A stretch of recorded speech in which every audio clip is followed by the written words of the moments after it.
Good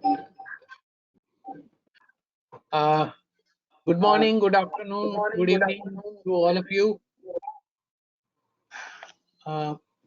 Please activate your video, sir. Okay.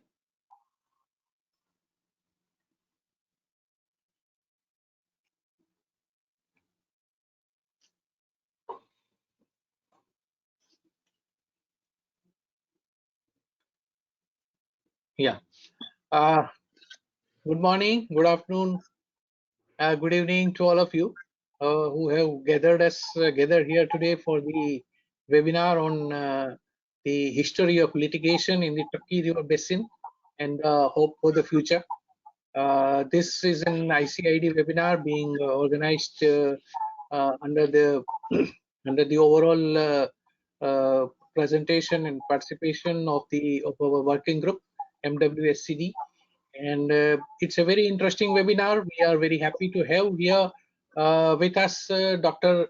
Terri Edwards, who has been working on these areas since long, and in fact she has a very wide ranging experience on this front. Truckee River Basin is a very interesting river basin because it's a river which is connecting two lakes, and in a way it's a completely inland river, and the river passes through very arid areas, and because of which there is a strong demand of its waters, not only in its own basin but in its adjoining basins also. And this has created a lot of various other issues in the areas of social and environmental and developmental arena, which have been sorted out over the long periods of time, and they are managing well. So it's a very interesting experience to see how the interstate and inter-regional issues are sorted out, especially in case of water, because the water issues are something which are very complex and very difficult to really sort out. Let me start with the introduction of Ms. Terri Edwards. She is an area manager at the Lahontan Basin Area Office of the United States Bureau of Reclamation. It's an entity, Bureau of Reclamation, which is known to the world over to the water resources engineers and to the irrigation engineers, and she has been working with them. Her responsibilities include the management of wide variety of water resources issues related to the Newlands Project, one of the first reclamation project, as well as the Truckee River Storage Project, Washoe Project, and Humboldt Project. She began her employment with Reclamation in 1988 with the Yuma Area Office in Arizona as a computer programmer. In 94, she worked in the Lower Colorado Dam's Facilities Office at Hoover Dam as a team building facilitator, and in the Native American Affairs in the Lower Colorado Regional Office before arriving in the Carson City. She joined the Lahontan Basin Area Office in August 2001, administering the operations and maintenance contract for the Newlands Project, as well as coordination of Native American affairs for the office. Ms. Terri was the head of the Resource Management Division and then Deputy Area Manager for the Lahontan Basin Area Office before being selected as the Area Manager in August 2014.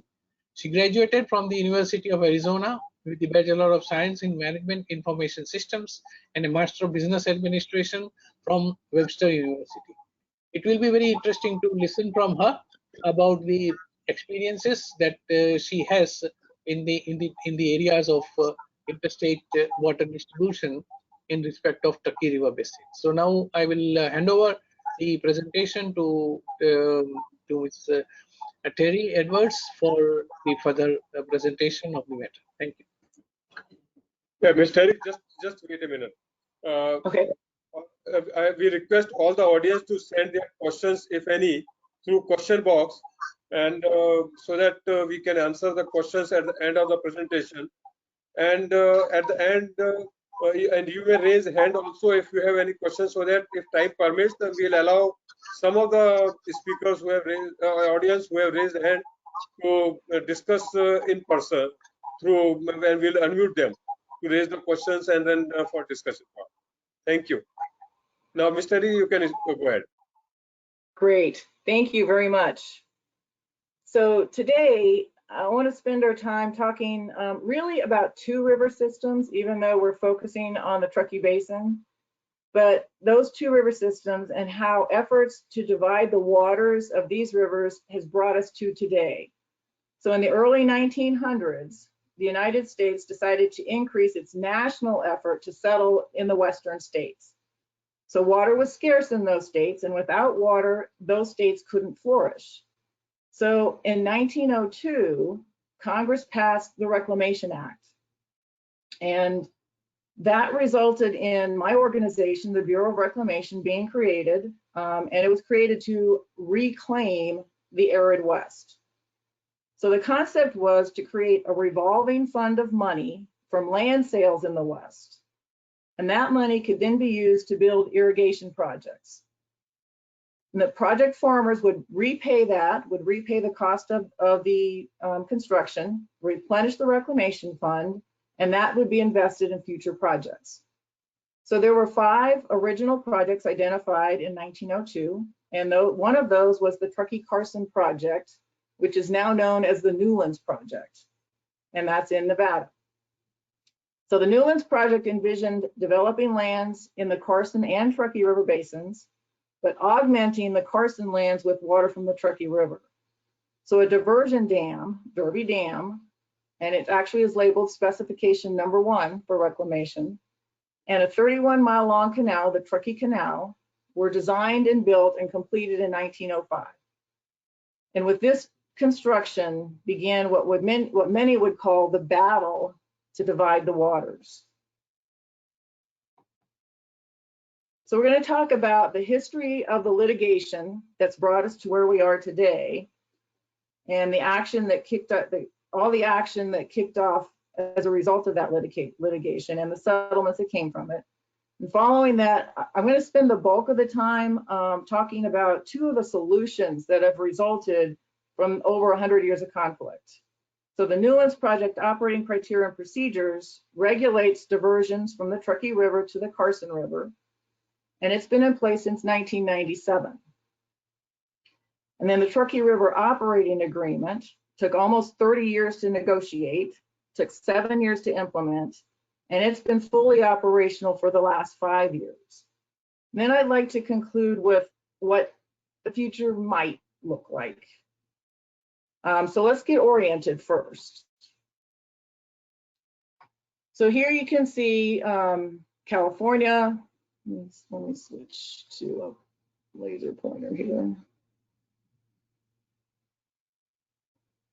Well, maybe not. There we go. So California along the left-hand side, Nevada in the middle, Utah to the right. This is the Great Salt Lake here.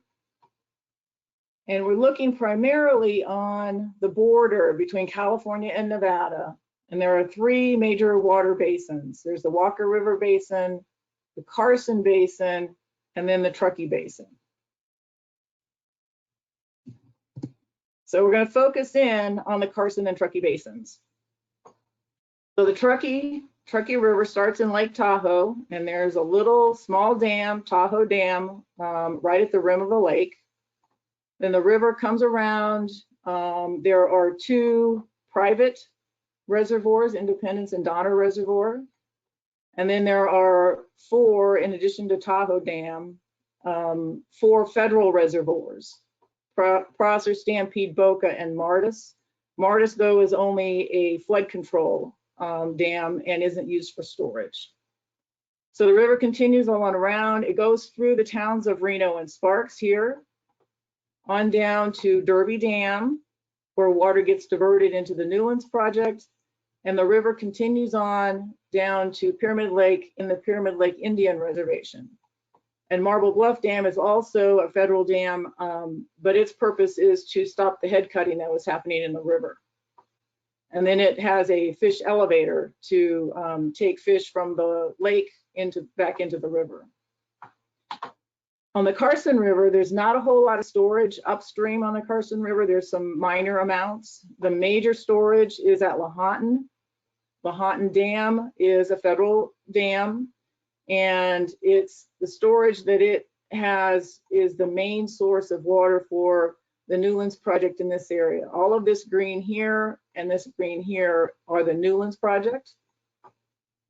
So this is the Carson division of the Newlands Project on the Carson River. This is the Truckee division of the Newlands Project that's served from the Truckee Canal. So Derby Dam diverts water from the river here, goes across the Truckee Canal, puts water in Lahontan Reservoir that's then used in the Carson division. In the Carson division, Newlands Project water also serves the Fallon Indian Reservation and a National Wildlife Refuge, Stillwater National Wildlife Refuge.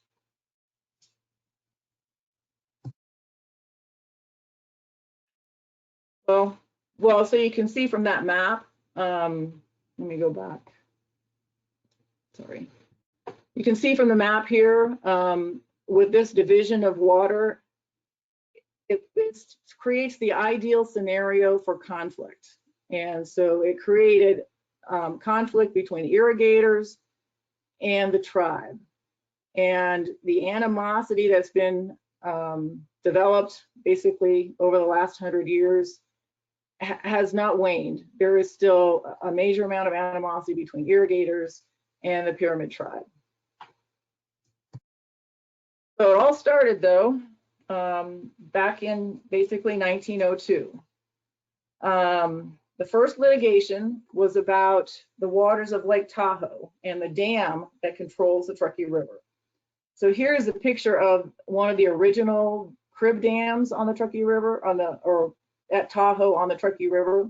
And so Lake Tahoe's on this side, the Truckee River comes down here. And here's just a really simple crib dam that held back the top few feet of Lake Tahoe. So Lake Tahoe is a natural lake, but since about 1860, there's been a dam on the river where the Truckee River spills out. So the dam and subsequent dams hold back the top 6 feet of Lake Tahoe, and that forms the largest reservoir within the region, and it stores about 750,000 acre-feet of water. In dry years, the water level can fall below the rim, and that concerns downstream interests. And in wet years, the water level rises, which concerns property owners along Lake Tahoe. So back then, back in the early 1900s, as now, lakeshore property owners are rather elite, and they can carry some political clout. So they had some concerns about water levels eroding the shoreline. Both California and Nevada were concerned about the control of lake waters within their states. And the power company that owned the land the dam was on and the dam itself had concerns because they had run-of-the-river hydroelectric downstream on the river.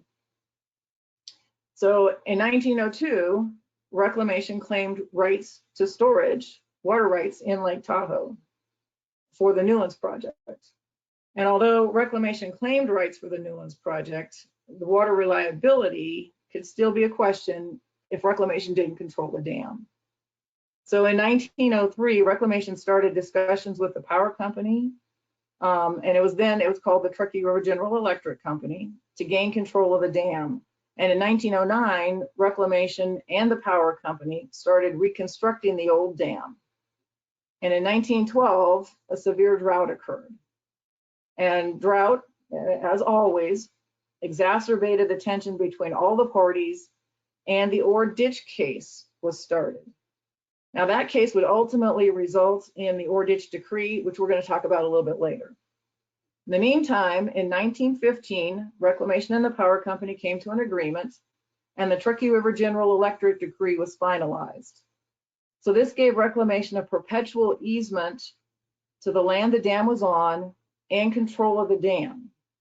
It also required a year-round flow at a location on the state line between California and Nevada called Fluorescent. And this flow is referred to as the Fluorescent Rates.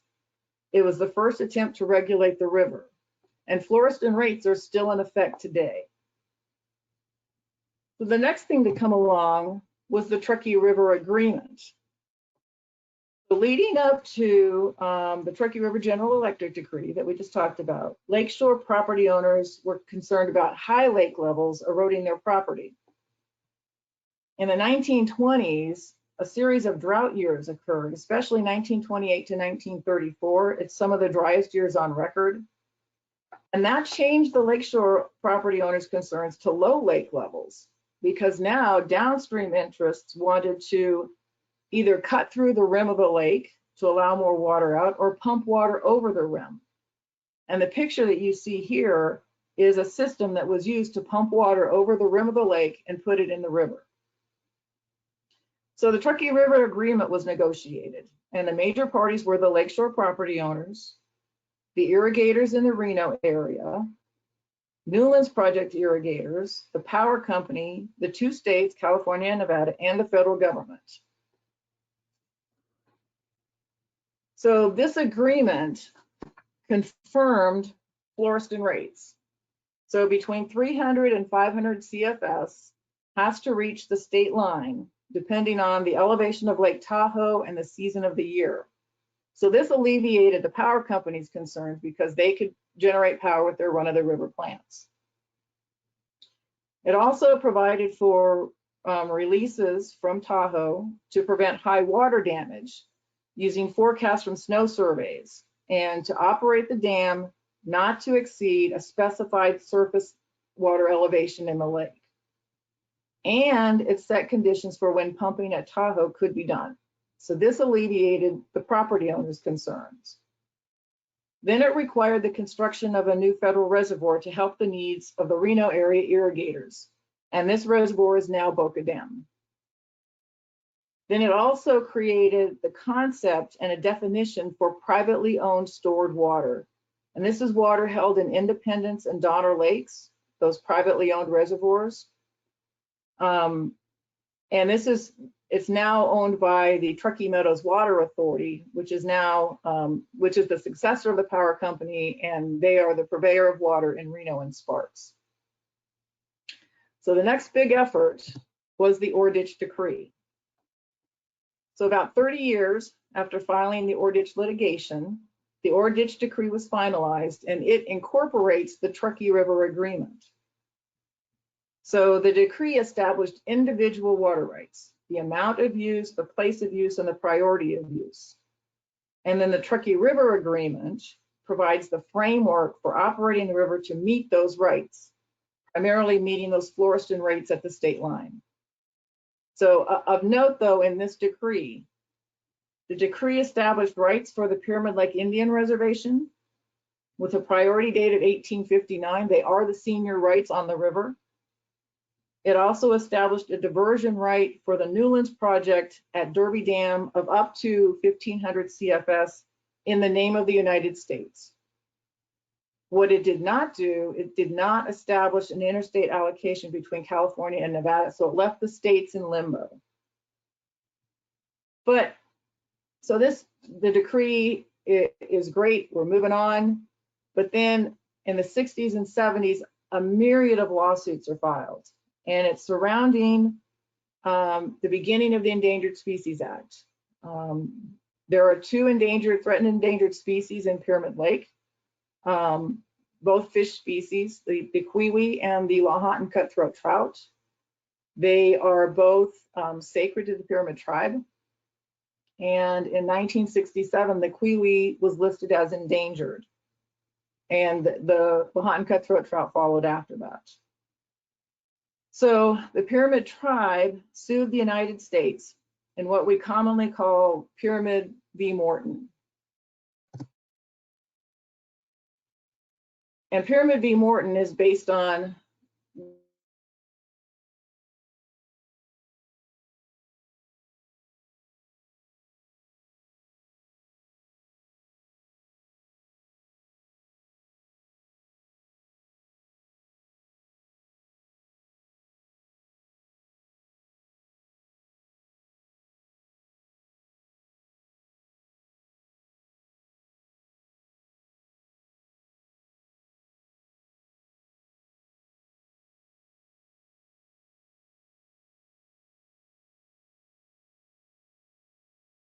Hello, Ms. Terri.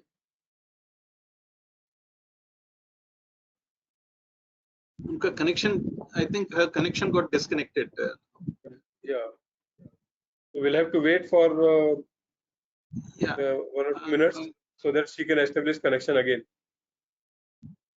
Meanwhile, we can ask the President to. I think she has joined now. Yeah, I think she is back. She's back.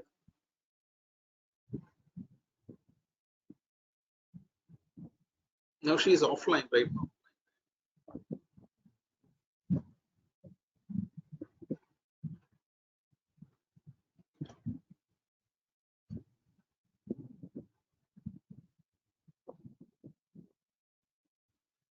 Yeah, her connection is off now, I think.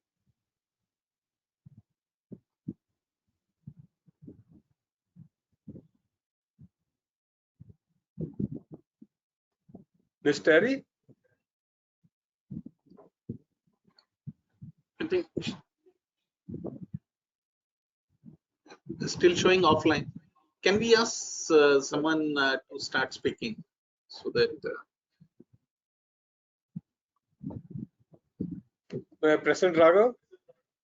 Hello. Yeah, yes, sir. Can you? Miss Terri is presently, I think, offline. She may be joining again. So in between, you can give your remarks also as a president of ICID and also a member of the working group.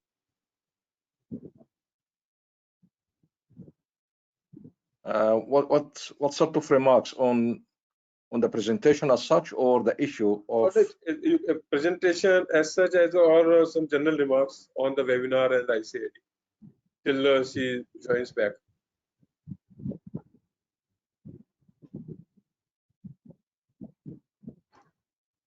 well, Yes. my really issue always was transboundary waters, whether between countries and or between the states, as Terry rightly said. You need always to have an agreement. The European countries, they have actually established a Water Framework Directive, or WFD, and actually this controls the usage and water flows and water quality and also navigation in rivers like Danube, rivers that goes through 10 countries in Europe. And for that reason, the European Community established the Water Framework Directive, and where actually countries they have an agreement as when exactly they can build a dam, or when they can convert or divert the water. And recently they started to talk about also pollution. So they're not only talking about the amount or quantity of flows, but also they have been taking into account the quality of the water itself, and to name and shame pollutant countries, and also to get them to clean the water and also to pay fine if they pollute transboundary river water. So this is here in the UK and most of European countries. It's quite well regulated, and in some other actually continents like Africa, for example, this is sometimes works, and there is agreement for Chad lake water there, and also Senegal River.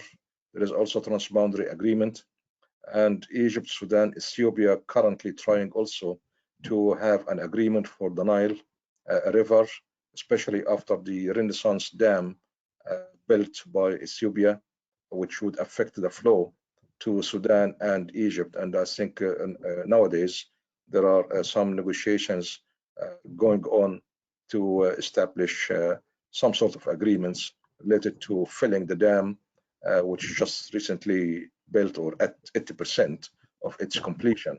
So that actually, that seminar of today is relevant to the issue that's really happening now in Africa, how to divide the water, how to have an agreement, not only related to the quantity, but also related to so many things related to the quality of the water, the navigation, the multiple use of water between riparian countries, and also establish a sort of trade and cargo using the rivers to carry passengers as well.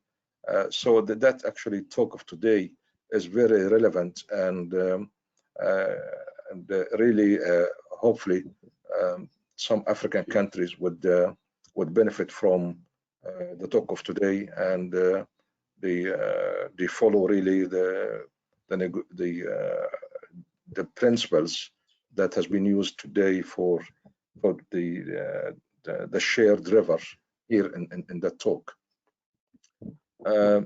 So hopefully Terri will get back to us and continue really with this interesting presentation. And it is really very important for us as presentation to have ways and principles how to share a single source of water, because no country or state owns a river, but they can own dams and they can own reservoirs.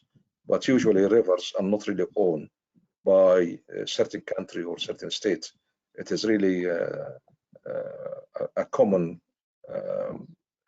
resource for so many riparian states or riparian countries, and it should really be managed with international agreements. And there are so many agreements between for so many rivers.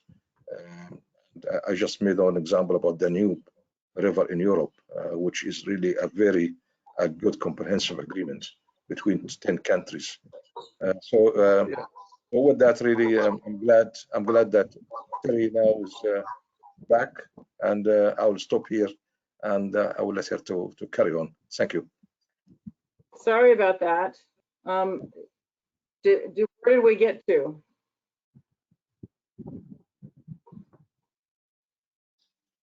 One minute.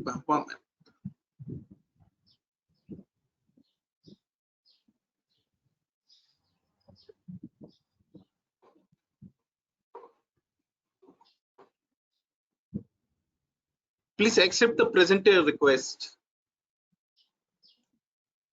Oh, here we go. Okay.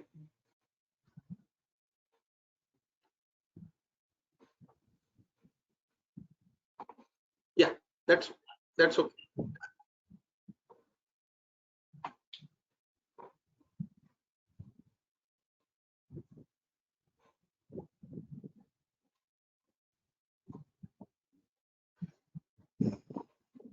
Okay.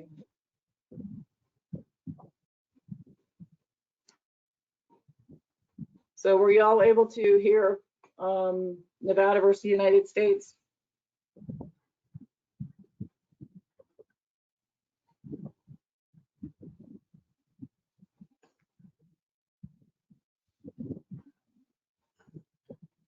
Sorry, anybody there can, okay. Where did I drop off? Well, here at that slide. This was the slide where you dropped off. On this slide? Okay, all right. Okay, so here's where the United States started issuing annual operating criteria in 1967, down at this point. And so the lake elevation started rising. And this, if I didn't get to it, this is the Pyramid Lake, history of Pyramid Lake water surface elevation, with elevation on the left and time on the right, on the bottom. So in 67, we're issuing annually operating criteria. However, this is Pyramid v. Morton. It's a Supreme Court decision, and it showed there was still waste in the Newlands Project. So diversions from the Truckee River were greater than they should have been. So Reclamation continued to issue annual operating criteria while it worked on developing a permanent operating criteria. So in 1988, the Permanent Operating Criteria and Procedures, OCAP, was issued. It was revised slightly in 1997, and it has stood since then. And then in the 70s, Reclamation also increased its efforts to rein in diversions that were made by the irrigation district, diversions from the Truckee River. So you can imagine the angst that caused with the irrigation district. And at the same time, the United States attempted to reopen the Ore Ditch Decree to get more water for the Pyramid Reservation. This resulted in a suit by the state of Nevada, and again, another Supreme Court decision, Nevada versus the United States. So the United States lost this suit resoundingly. The Supreme Court found that the Ore Ditch Decree was final and could not be reopened. And further, that although the decree provides a diversion right at Derby Dam for the United States to regulate, the water users in the Newlands Project hold a beneficial right in the water. So the United States has the right to regulate the diversion of the water, but it cannot impair the beneficial right of the Newlands Project water users in that water. This is an important concept because in other reclamation projects, the United States holds the water right, and it's able to sell water to irrigators or to cities. In the Newlands Project, individuals have a beneficial right, and the United States has to recognize that right. So now at this point in time, we have two Supreme Court decisions, and we have to figure out how to operate within both of those decisions. So the development of the long-term Ocap comes about. So this is Derby Dam that you're looking at right now. So the dam itself is right here. And this is the Truckee River coming from this direction, from the left, and going off to the right. Derby Dam diverting the water into, this is the Truckee Canal, the 31-mile long canal that runs down to the Carson River. These are the head gates for the canal. This is what we call a soft plug. There are times when the river can carry more water than Derby Dam can pass. And in those cases, we can breach this soft plug and allow the water to go around Derby. So in this section on Ocap, I want to talk about the purpose of Ocap. There are some major things that Ocap is intended to do, and there are some things that it's not intended to do. And then we'll talk about how Ocap is administered. And it's administered both on a water year and monthly. And we'll talk about what happens when to keep everything on track. So the purpose of Ocap. The overriding purpose of Ocap is to decrease use of the Truckee River and increase use of the Carson River in the Newlands Project. Ocap is focused on eliminating waste. It's efficiently using the water of the Carson River in order to reduce diversions from the Truckee River. But remember, Nevada versus the United States, the water users of the Newlands Project have the right to the beneficial use of the water. So the United States cannot legally impair that right, and we must meet the demands of the project at a given level of efficiency. But within Ocap, then, there are incentives for being more efficient and disincentives for being less efficient. So just a reminder, Lake Tahoe, the Truckee River, federal reservoirs running through Reno and Sparks, being diverted at Derby Dam, and then ending up in Pyramid Lake with those two endangered fish species down here in Pyramid Lake. Derby Dam being diverted over to the Carson River, Lahontan Reservoir, the major storage reservoir on the system, and intended for use in the Newlands Project.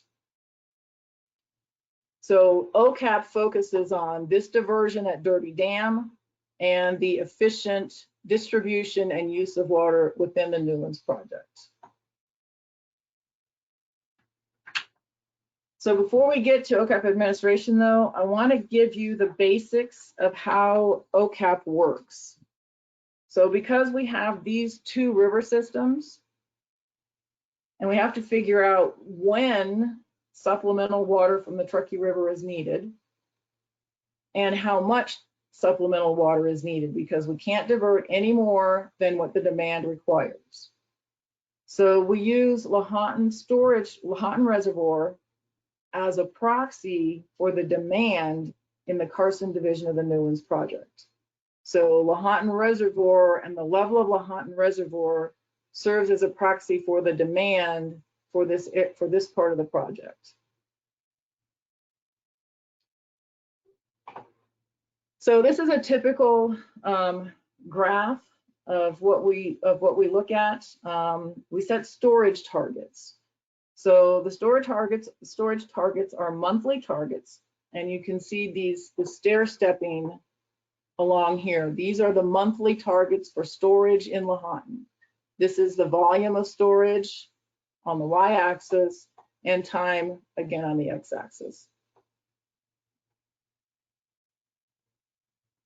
So the blue line then that you see here is actual storage. Now this is just taken from any time over the last 10 years. And so what you're looking at is a low water year.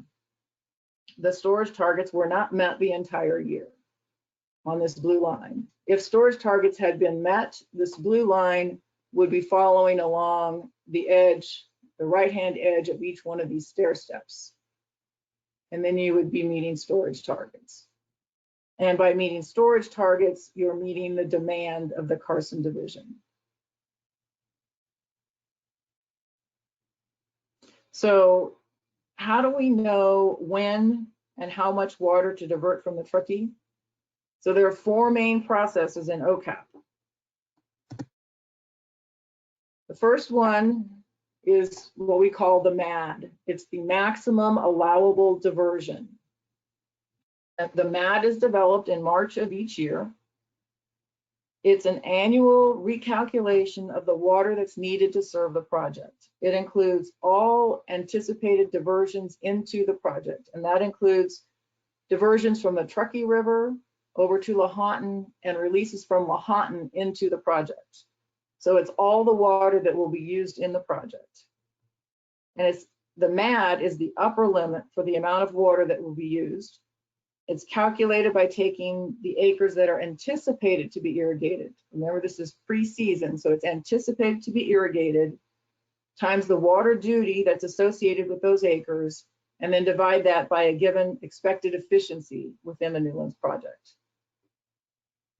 Then throughout the water season, the district submits their delivery records. And that's intended as an ongoing check during the irrigation season to ensure that water usage is occurring at a rate that would be expected so that you don't exceed the MAD, the maximum allowable diversion. Then these reports, monthly reports, are compiled into an annual report, which goes into what we call the annual determination. And the annual determination is our true-up process. This is where we look at what actually happened on the ground and compare it to what was anticipated in order to adjust for future operations. So a little more detail on the annual determination. We use satellite imagery that we've collected about 6 times throughout the water season. We're trying to determine if individual fields were irrigated or not at any time during the season. Doesn't it have to be continuously irrigated? If it was irrigated once, then we count it as irrigated. So we've put each field, that's what these green outlines are, each field within the Newlands project have been delineated in GIS and overlay the satellite runs and determine what we're looking for was land water righted and irrigated. And so these large red areas are water righted and they're irrigated. So we'll determine if you've got an actual water right and you irrigated, or if there was no water right and it was not irrigated. It was some old field that water rights have been sold off of. or water righted and not irrigated. There's still existing water rights, they just weren't used in this particular year. Or especially what we're looking for, it's not water righted, but it got irrigated. So water should not have been applied, but it was. And then there are areas where it's water righted and maybe it was irrigated, because maybe we did a satellite run right after a rain and so it would appear to be irrigated. So those are things we have to go back and still work on. So we go back and forth with the district once we've made this initial determination and try and clear up any of those potentially irrigated, see if the irrigation district has any issues with the determinations that we've made and why. And then we provide all of the satellite imagery and the GIS data with our determinations to the Pyramid Tribe, and they do the same thing as a check on what we've done. So once we've actually determined the irrigated acreage, then we compare what we anticipated water usage to be to what the actual water usage was. So if for some reason the district used more water, they were inefficient in their deliveries, or they irrigated non-water righted land, then a debit is applied. And the district has to pay back that water, that inefficiency, in future water years. But on the other hand, if the district was more efficient than was expected, a credit is applied, and now they have extra water to use as they deem fit. So we also adjust the storage targets, those stair steps on the graph, based on a table in Ocap, and the water usage during the last full water year, a 100% water year. Now, in parallel to these three processes, the calculation of the MAD, the monitoring of monthly deliveries, and the annual determination, ongoing 12 months of the year, we calculate how much water has to be or can be diverted from the Truckee River. So the calculations are first based on inflows to Lahontan Reservoir from the Carson River. So if the inflows from the Carson River will bring the reservoir to the target storage for that month, then there are no diversions from the Truckee River allowed. If the Carson River will not meet the demand, the storage target, calculate the volume of water that's necessary to meet the target, and then we look at what is forecast to be available from the Truckee River. Then we issue a monthly letter telling the district what the shortage is expected to be, if any, the amount they can divert, and whether or not that amount is expected to be available in the Truckee River. So to do this, we have to use forecasts, and we're using forecasts from other federal agencies, the River Forecast Center, RFC, and the Natural Resource Conservation Service, NRCS. And then we run those through a model for the Truckee River and the Lower Carson River. And we're going to talk about the model in a little while. The diversions are limited either by the capacity of the canal, the physical capacity of the canal, and right now there are some safety restrictions, so that includes any restrictions for safety. It's limited by supply. Is there enough water in either river? And then it's limited by demand, those Lahontan storage targets. So whichever is the lesser of these three is the controlling factor for diversions. So now we talked about forecasting and modeling and the role that they play. So I just want to go into a little bit more detail. So we use a modeling software called Riverware. And there's an extensive model of the Truckee River and the Lower Carson River covering the Newlands Project. It's been developed over the years. It's used by all the parties in especially the Truckee Basin. It's one of the tools that's essential to implementing Troa, the Truckee River Operating Agreement that we're going to talk about shortly. And there are two models. One is a 15-month operations model that's used by the Watermaster to help the Troa parties in their planning for storage and releases. And the other is a long-term planning model that we at the Bureau of Reclamation maintain. So for the diversion calculation, we use the Water Master's operations model, and we need to know the expected April through July runoff volume in both rivers and the expected timing for that runoff. And we get those forecasts from NRCS and the RFC. And then we use 3 exceedance levels. So we get a median and a wetter and a drier forecast. Then we run each forecast through the Riverware model and determine where we fall on reaching Lahontan storage targets. And here's a couple of examples of the output from that. So in this example, we're looking at, again, storage in volume in acre feet in Lahontan Reservoir, and then over time. And this, in March of 2016, we're just coming off of 2015 having been the driest year on record in the Newlands Project. They had a 21% allocation for that year. So Lahontan was at its minimum pool or below. And this red line here is the actual up to March, the actual volume in the reservoir.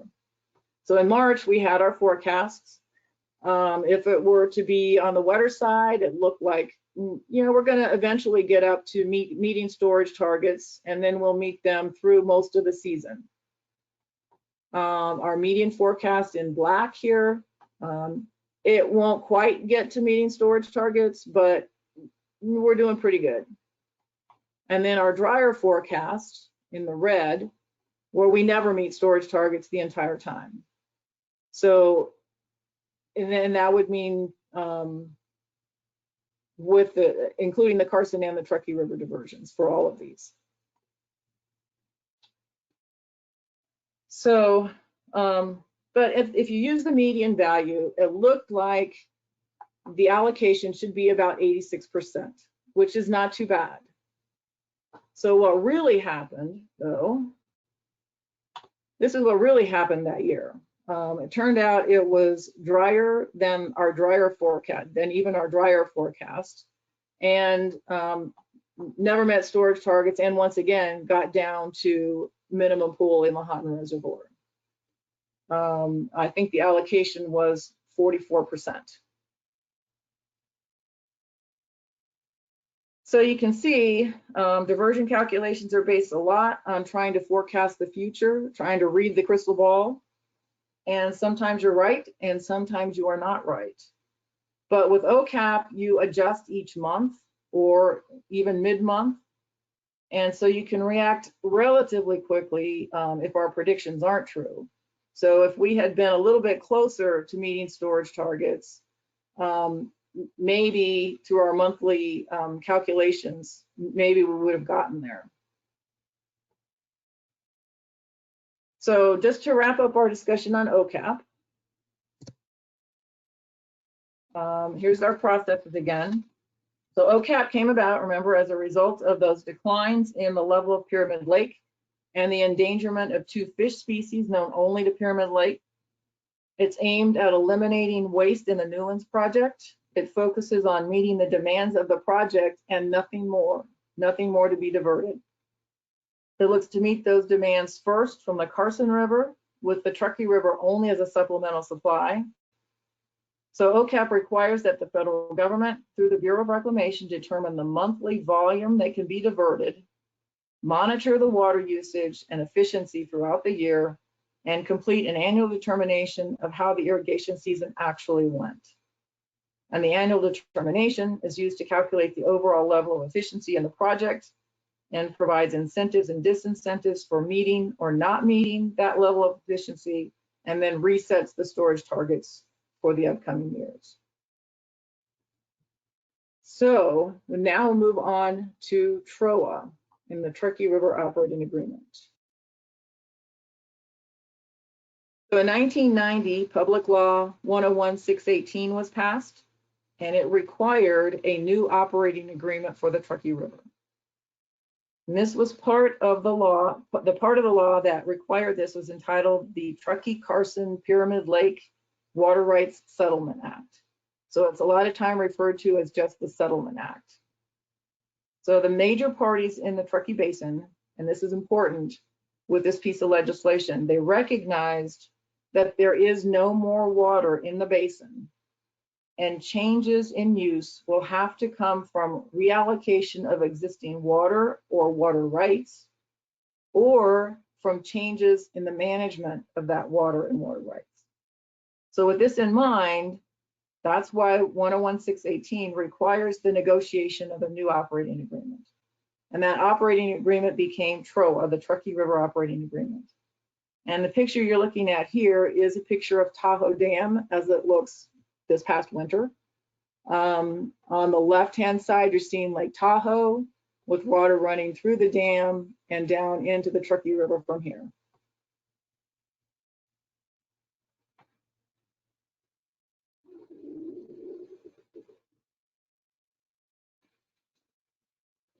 I can't see the whole question, but I think the question is state or federal. This is a federal dam. This is owned and operated by the Bureau of Reclamation. So Troa, what is Troa? Troa builds on the Truckee River Agreement. Remember the Truckee River Agreement back in 1935. It established the Fluorescent Rates at the California-Nevada state line. Troa keeps those rates, but it creates a system of credit water establishment, use, and exchange that serves to make releases from upstream reservoirs more efficient in meeting the downstream needs. So the Settlement Act required 5 signatories, 5 mandatory signatories: the United States, California, Nevada, the Pyramid Tribe, and the Truckee Meadows Water Authority. The Truckee Meadows Water Authority is the water purveyor for the Reno-Sparks area, metropolitan area, but they are the successor to the power company. Remember the Truckee River General Electric Power Company? Through the years, that's come down to be Truckee Meadows Water Authority now.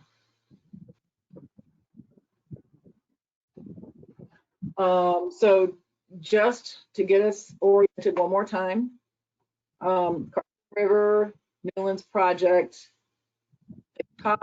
Tahoe Dam right here at the rim of Tahoe, and then the Truckee River running down to Pyramid Lake.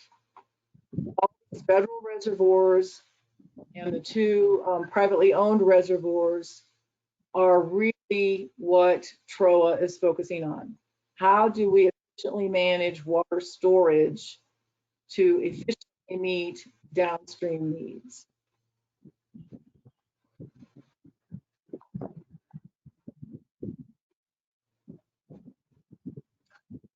So Troa is designed for maximum flexibility in management of the upstream reservoirs.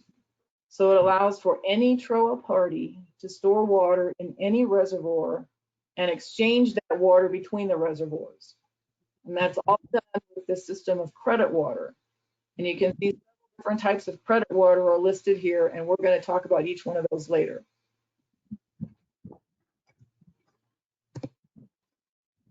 So before Troa, this is a diagram of operations before Troa.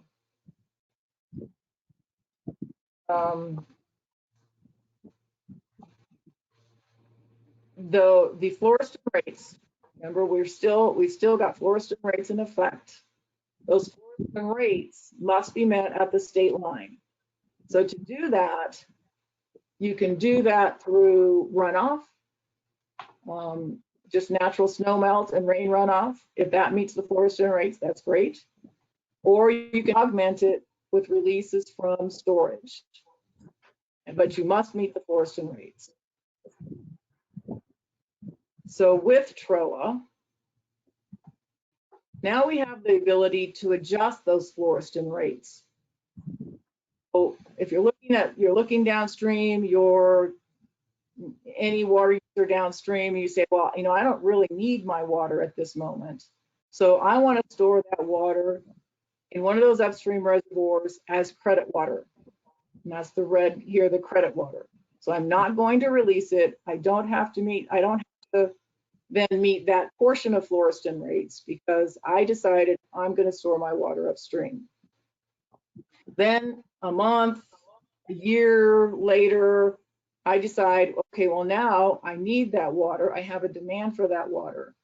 So I'm going to meet Fluorescent rates, but I can now augment Fluorescent rates, and I'm releasing my credit water to use downstream now.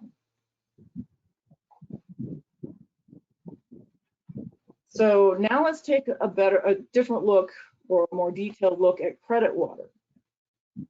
So pre-Troa, on the left-hand side, this would be an example is for Stampede Reservoir, one of the federal reservoirs.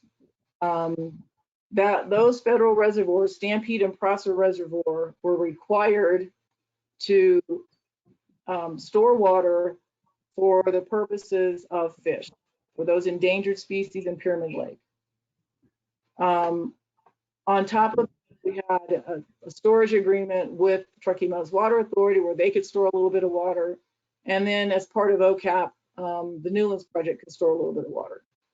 But there's a large volume that's not used in the federal reservoirs then. Now under Troa, on this right-hand side, you can see Truckee Meadows Water Authority has an emergency drought supply. They have a firm M&I credit water, and they also have this non-firm M&I credit water. So the water for Reno and Sparks down here on the bottom is pretty safe. As you go from, this is the bottom of the reservoir up to the top of the reservoir, so this creates your priority as well. Priority for storage and priority for spill. So this water down here is not going to spill. It's a firm water supply. Fish water, this is the water used for the endangered species. Then you have non-firm, and on the same line with the non-firm, have something called fish credit water.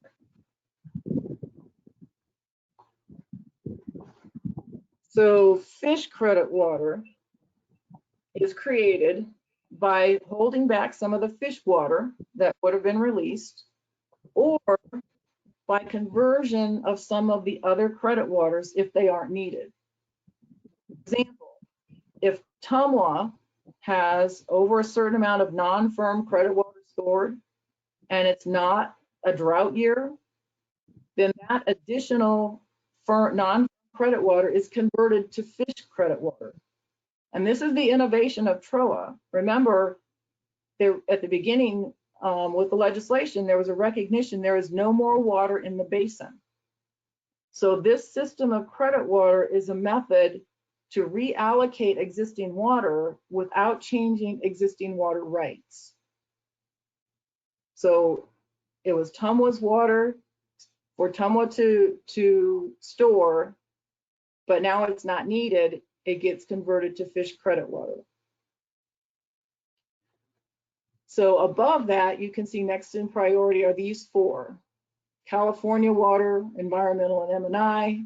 The city of Fernley has some M&I credit water, and then water quality credit water. And this water quality credit water is water for Reno and Sparks to help with water quality below the wastewater treatment plant in the lower river. So above this is something called Newlands Project credit water. Newlands Project credit water is a category of water that allows reclamation to make Ocap even more efficient.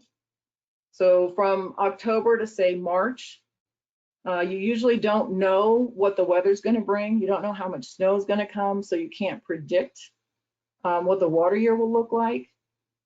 So there are times, and this has happened in the last 5 years, times when it looks dry, and so water's diverted from the Truckee River to the Carson River to meet those storage targets in the Lahontan Reservoir, only to have the weather turn wet, and we have to go into flood operations at Lahontan, and we spill all that water.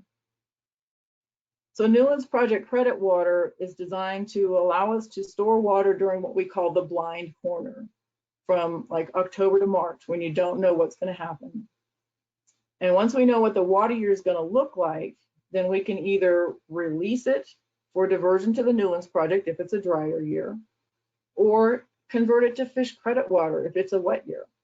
So again, it's that method of reallocating existing water without changing existing water rights. And then the last two credit waters, some additional California environmental credit water, and then something called other credit water for anything that might come along in the future that wasn't thought of at the time. So that's the core of Troa. So how is Troa administered? So the river and the reservoirs are extensively modeled. Remember, we talked about the Riverware software that was used to develop the Troa model. Watermaster uses a 15-month operations model, and we maintain the long-term planning model. So every month, or if needed more, the Watermaster updates the operations model and provides that information to the Troa parties. The Troa parties meet and discuss each other's plans for credit water creation, transfer, release, and any operations that the parties have. Decisions are made somewhat on a consensus basis on how to best accommodate everyone's needs, and then the Watermaster implements the plan for that month. In Troa, there's also a special hearing officer. So any disputes among the Troa parties that must be brought to the special hearing officer. And this is an attempt to provide a method to solve disputes that doesn't lead to that myriad of lawsuits that were brought by all the parties previously.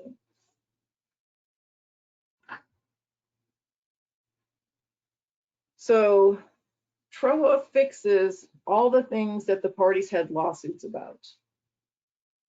Pyramid Lake and the Pyramid Tribe will see more water. The conversion of credit water to fish credit water is a big deal. Truckee Meadows Water Authority has a water supply that's more secure for Reno and Sparks. The states of California and Nevada have their interstate allocation, so providing more security for each of the states.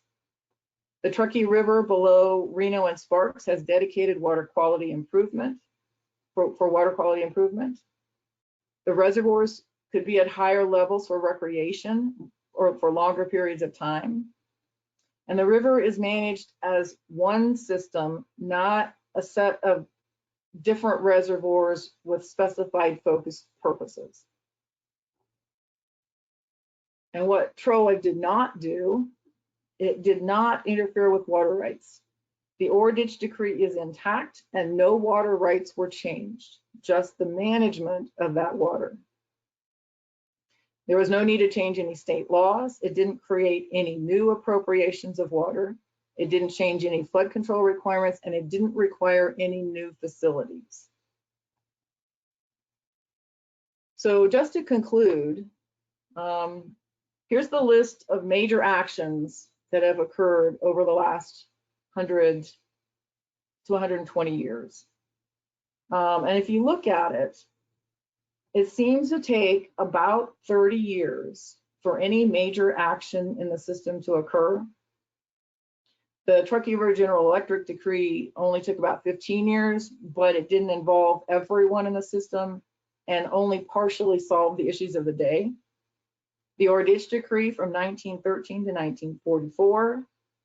In 1967, the Kiwi were listed as endangered, and a number of actions, including Pyramid v. Morton, took place to get a final OCAP in place in 1997. And in 1990, the legislation passed for authorizing the development of Troa. And Troa was finally signed in 2008, but not fully implemented until 2016. So given this track record, we may have until 2045 before the next major action takes place. However, I think it's the general feeling that stakeholders are pretty satisfied with OCAP and Troa. They're performing as people thought they were when they were originally developed. And Troa has put in place processes to address future issues without litigation. So right now, I think you could say we're cautiously optimistic for the future. And thank you very much. We want to go to questions.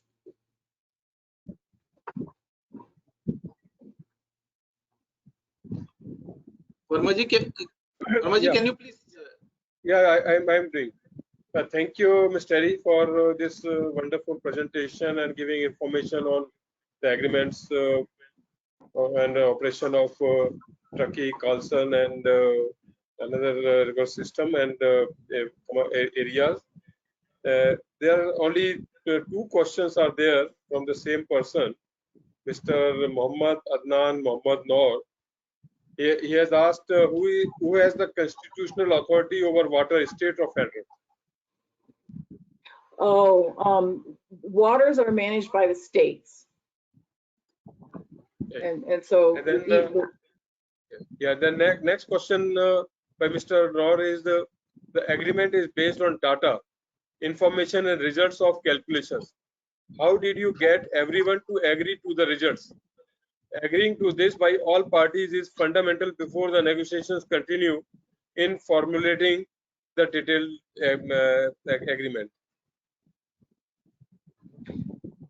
So I'm thinking that's based on how did we get to Troa? How do we get the parties to agree? Yeah. Okay. Yeah. There were incentives that Public Law 101-618, although it required the negotiation of a new operating agreement, it also provided incentives for participating in doing that. So those the five mandatory parties, the Clear Lake Paiute Tribe, the Truckee Water Authority, the United States, and the states of California and Nevada, everyone had an incentive to cooperate. There was funding for the tribe, but a fund was set up for fisheries and for the tribe itself.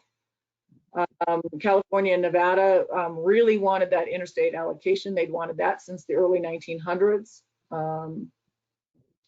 The Truckee Water Authority wanted that secure water supply for Reno and Sparks. And so those incentives were really what kept people at the table for that long.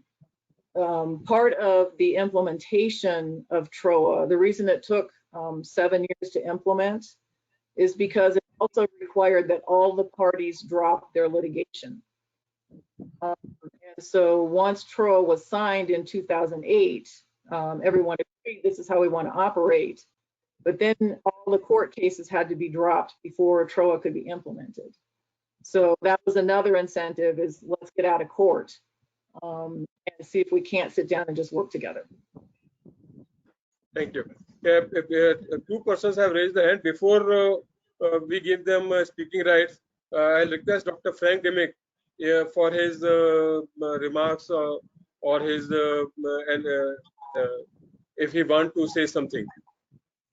I think it's even with the incentives, I believe, Terri, that the real answer is it took a lot of sitting down and face-to-face discussions, many hours of discussion and working to come to equitable solutions where everybody had to give a little and everybody was then able to receive a little. But it took a lot of discussions in order to reach that point where the people were willing to accept giving up something and then getting something in return. Absolutely. It was 28 years of discussion. So absolutely, you're right, Frank. Then Mr. Srinivas Chokakula has raised hand. I'm unmuting him so that he can put his question to you. Yeah, Dr. Srinivas, you can unmute yourself.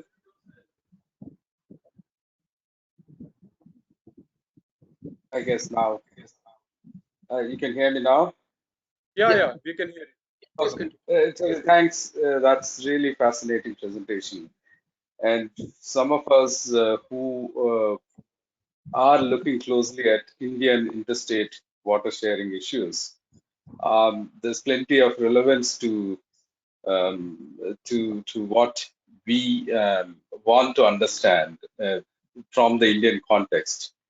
And I know that it is in our presentation is not going to do any justice to those complexities that is involved. And I would like to know more, perhaps at a offline conversation or some other way. But I know, just picking up on the question raised by the previous gentleman, I'm sure there should be an institutional avenue that enjoys the legitimacy to call the parties and assure them that these issues would be discussed objectively and settled objectively. Now, that institutional avenue must be of federal in nature. And I would like to understand, what is that institutional avenue? Is it USBR? And if it is USBR, what are the kind of incentives that USBR could offer to these parties to come to the table and talk about their contesting issues? And I have some follow-up questions, but I don't want to take much time anyway. But you could just discuss about how you could actually get these parties to talk to each other. And in this case, it really took an act of Congress that Public Law 1618 is really what provided the incentive and the goal, I guess. It was our senator at the time really understanding the issues and then getting the legislation that actually provided the incentives. So the Bureau of Reclamation in itself would not have been able to do that. It had to go above the Bureau to an actual act of Congress. So in other words, it required quite a bit of political negotiations and support from the highest level, in fact, Congress itself getting involved in it. And that is what we would like to understand, because in fact, this is one other issue that you see. You have a special hearing officer to resolve the differences, to implement the Troa. But if the parties choose not to abide or comply with the special hearing officer's decisions and then choose to escalate these disputes to at a higher level and get into a perpetual litigation, that's the kind of scenario that India often sees. And that is where we would like to understand how you bring in the political heft or otherwise political support to rein in on these parties which choose to escalate these disputes. Yeah, and I don't know how or why the senator got involved, but I imagine it was it was weighing down the court system. Right. And so, and I imagine some of the parties probably went to the senator and said, hey, this is where you could help us. Yes. And so, he was willing to listen. And by doing that, then was able to at least create the forum for all the parties to come together and talk. Right. Thank you. I know there are several questions, but I don't want to take your time, but I hope that there would be an opportunity to exchange notes offline or on the side. I request President Dr. Raghav to take up.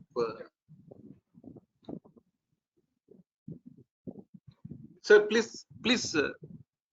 Thank you very much, Terry, for this excellent presentation. Really, it's really very comprehensive and really very useful for us in ICID because we have a lot of rivers and transboundary rivers, and maybe across countries, not only across states, but the principles should be used as well for the cross-boundary and cross-country rivers. My really comments is that some rivers, they change rapidly and because of sedimentation and their storage. And one of them I noticed was the a high dam in Egypt.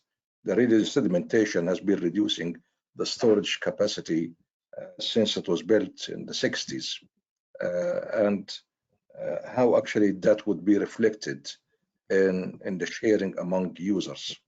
That's really one question. The other question is the impact of climate change. I have been recently working with the climate change impact on extreme events, especially drought. And sometimes really you can have a very extreme drought. In the UK, we had extreme drought here 2018. This is really very recent. I also am aware California is still suffering from drought. And for future climate change impact, how that actually be addressed in the future in terms of sharing? Would that be equally shared, the burden of the impact, or it will be weighted somehow?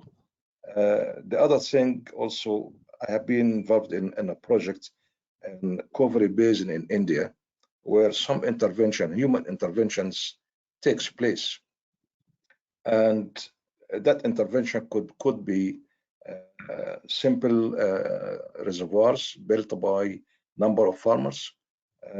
It could also be a small hydropower plant, and how actually that would be managed with the within the river management system. And the other thing is that maybe you didn't touch on is the salinity and pollution of water.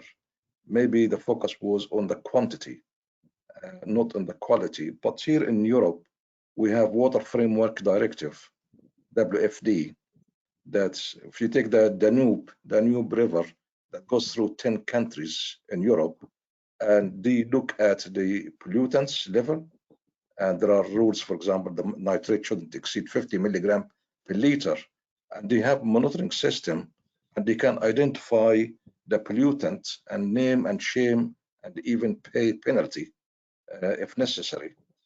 So I think maybe we should also take the quality and to maintain the health of the water and marine biology and the fish community by looking carefully at really the pollutants. It's just really a few comments, and once again I thank you really for this really comprehensive and very informative seminar. Thank you very much. Yeah, thank you. Many of those issues, we don't have a large sediment issue in those upstream reservoirs, and so that's really not addressed. Climate change is interesting. They've done a few studies starting to look at climate change, and it looks like what will happen in our area is the runoff curves will shift in time. So runoff would normally occur now, you know, we do the April through July runoff. But that runoff curve looks like it will shift, so it's more of a February through May runoff instead. And so we're just now starting to look at what is that impact to fish and how would that change releases and the management of that fish water and other credit waters. So yeah, still exciting things to come. Yeah, another person, Dr. Man Singh from India, he has raised his hand. So Dr. Man Singh, you can unmute yourself, and then now you can. I have unmuted you, and you can now speak. Thank you, Mr. Barmaji, for opportunity. Permit me to introduce. I am Dr. Man Singh. I am Project Director, Water Technology Center, Indian Agricultural Research Institute, New Delhi, India. I am impressed by Terri Edwards' presentation. Congratulations. Now my questions are very simple. As you said that the exciting things to come in water sector, just now you mentioned. Also you mentioned that on the time scale of 120 years, major 4 changes would have occurred. As you said that that it takes 30 years. Now, my contention is that in the backdrop of climate change and water resources crisis all over the world, with the help of data science and IT, can that period of 30 years be reduced to 10 years? What is your view? I mean, because we need faster changes. Otherwise, there will be a lot of pressure on the population across the world and across the nation. That's my first question. The second question, because I am not very familiar with the topography and the geography of that place which you discussed, how these two big lakes are related to these two rivers, and how old those lakes are, and how, where from they get the perennial water source to refill throughout the year. And the last question is that, as you said, that there is no problem of sedimentation, as you answered to Mr. President's query. I hope that at least if the water moves on the land surface, no matter how well protected the catchment is, it does bring some sediment, and over the 120 years, not only in the sediments, but it does even bring some amount of salts, and there would be a pressure on the water quality if you talk about 120 years and so on. So how do you manage that? Really, I appreciate your presentation. Your slides were very comprehensive. Thank you. Yeah, thank you. The 30 years, really, I think it may depend on how variable your system is. The Truckee and the Carson rivers vary a lot from year to year because it's totally dependent on snowfall, basically. And so you may have a series of four or five really low water years, and then you get one big year. And so in order to even out that variability, even statistically, you need 30 years of data. Now, I don't know, that's me equating what you need data with to the number of years a political process took. I don't know if that equates or not,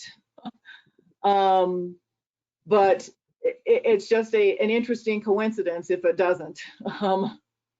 So for us, statistically, you need 30 years of data in order to actually even out that up and down in the rivers. The source of water, again, it's all snowmelt. So the water going into Lake Tahoe is snowmelt in the Sierras. So the Sierra Mountains between California and Nevada. And so Tahoe has its own watershed, and then runoff from that snowmelt, as well as water from Lake Tahoe, are what goes into the Truckee River. And the Truckee River is the only source of water going into Pyramid Lake. And sediment, yeah, I agree. Over 100 years, I played down the sediment.